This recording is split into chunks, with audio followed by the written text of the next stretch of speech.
तो नाज़रीन, सिंध में देखी जा रही है हैरान कुन तब्दीली की फ़ज़ाएँ। सिंध के अंदर आवाम जिस तरह जोशो खरोश से निकल रहे हैं, जिस तरह वहाँ पर आवाम का एक ठाटे मारता हुआ समुंदर खुद से सड़कों पर आ रहा है, वो तमाम तर मनाजर जो हैं इंतहाई नाकाबिले यकीन और काबिल दीद हैं। इस मौके पर हलीम आदिल शेख के सर ये तमाम सहरा जाता है। जिस तरह वो सिंध में आवाम को मोबिलाइज़ कर रहे हैं, जिस तरह वो सिंध में आवाम को निकालने में कामयाब हुए हैं, उसकी तारीख में माजी में मसाल नहीं मिलती है। सिंध इस मौके पर फैसला कर चुका है कि वो इमरान खान के साथ खड़ा होगा। इमरान खान के नजरिए पे समझौता नहीं किया जाएगा और अब इमरान खान को रिहा कराने के लिए अमली इकदाम जो है वो नागजीर हैं और इस मौके पर किसी भी कुर्बानी से दरेक नहीं किया जाएगा। इस मौके पर सिंध जो है वो चारों सूबों में बाजी ले गया है।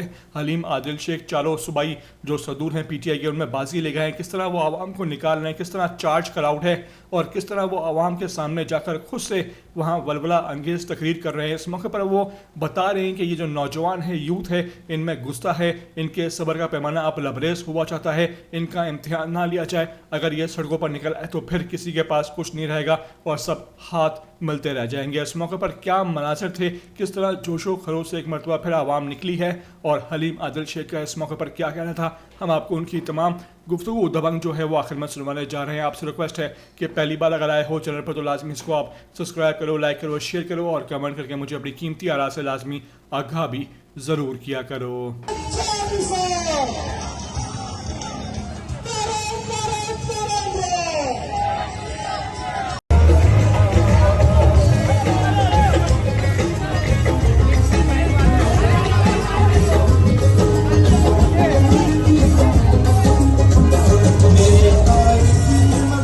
तो झंझे में लगी हुई है, डरो उस वक्त से कि लाठी डंडे से निकल आए और ये लाठी इनके हाथों में आ जाए, ये डंडा इनके हाथों में आ जाए, उस वक्त से डरो। खान का कसूर क्या, वो हमारे नौजवानों के दिलों में बसता है, वो लीडर है, वो 25 करोड़ आवाम के दिलों में बसता है। तुमने उसे तंदूर में बंद कर दिया, उसे भट्टी में डाल दिया, उसे खोदी में डाल दिया अपने इक़्तिदार की खातिर। लेकिन अब बहुत हो गए, 2 साल होने को आ गए। हमने अदालतों के दरवाजे खटकाए, हमने इंसाफ के दरवाजे खटकाए, हमारी नहीं सुनी गई। 5 तारीख तक हम झंडे के जरिए, इस रैली के जरिए, इस मुजाहरे के जरिए, इस जुलूस के जरिए, इस कन्वेंशन के जरिए हम झंडे लेके मार्च कर रहे हैं। 5 तारीख तक अगर खान को रिहा न किया गया तो हम डंडे लेकर मार्च करेंगे। तैयार हो? 5 को निकलोगे जबरदस्ती तरीके से?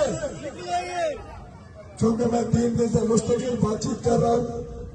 3 रोज कबल रेहान भाई ने और उनके जल सेक्रेटरी ने हैदराबाद में रैली की थी। कल पटियाली गए, सागर गए, मीरपुखास गए, जादव गए, अभी आपके पास आए हैं। मेरे जवानों, हम सब वर्कर्स हैं एक जैसे। जिम्मेदारी तब्दील है, मेरे पास आ जाए, कल किसी के पास होगी। आप राशिद भाई, नियाल भाई, असलम भाई, फैसल भाई, आप शमा साहब, आप भी मौजूद हैं, चेयरमैन साहब हमारे। अब रुकना नहीं है, खान की रिहाई तक हमने बाहर आना है। हमने तहरीक चलाकर रखी है, हमने हर वो तरीका आजमाना है जिससे इनको पता चले कि कौम इमरान खान के साथ खड़ी है। तो इंशाअल्लाह कर्नल मोहम्मद खान का बहुत बहुत शुक्रिया, लेकिन सॉरी कर्नल आपका, लेकिन ऐसा नहीं कि हम चले